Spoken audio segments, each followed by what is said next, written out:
We're in the Museum of African Art, part of the Smithsonian on the Mall in Washington, D.C., and we're looking at a spectacular wall hanging by a very well-known contemporary African artist from Ghana. This work is by Anatsui, who, while born in Ghana and raised there, spent most of his time as an artist in Nsukka, Nigeria. We're looking at a recent work, which is, at first glance, a textile. And textile is important in Ghana and has a long history. We're probably most familiar with kente cloth. The predominant color in kente is gold, which was associated with royalty and the Ashanti control of the gold trade. And so Anatsui is using gold in this work to give it that sense of royal reverence and authority. What we're looking at are small pieces of metal that are reclaimed most often from liquor bottles that have been pounded and then wired together, which returns us to traditional West African culture, the importance of alcohol and of a libation. In many traditional societies in West Africa, there is a strong belief in the importance of venerating and honoring ancestors, especially when one eats. And so before taking that first bite or that first drink,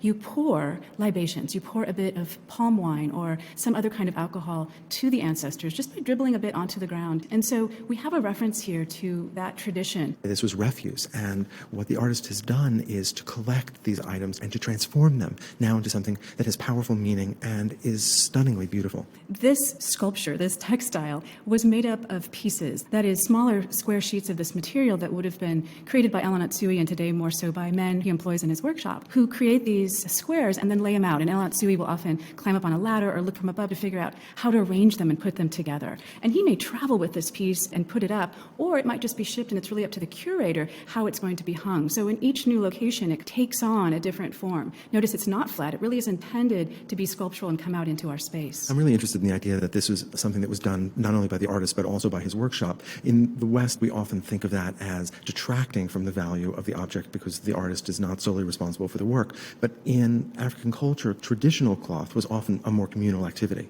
Absolutely. And so Anatsui, why we want that name to be recognized with this piece of modern art, really acknowledges that there are other people that come together to make this possible.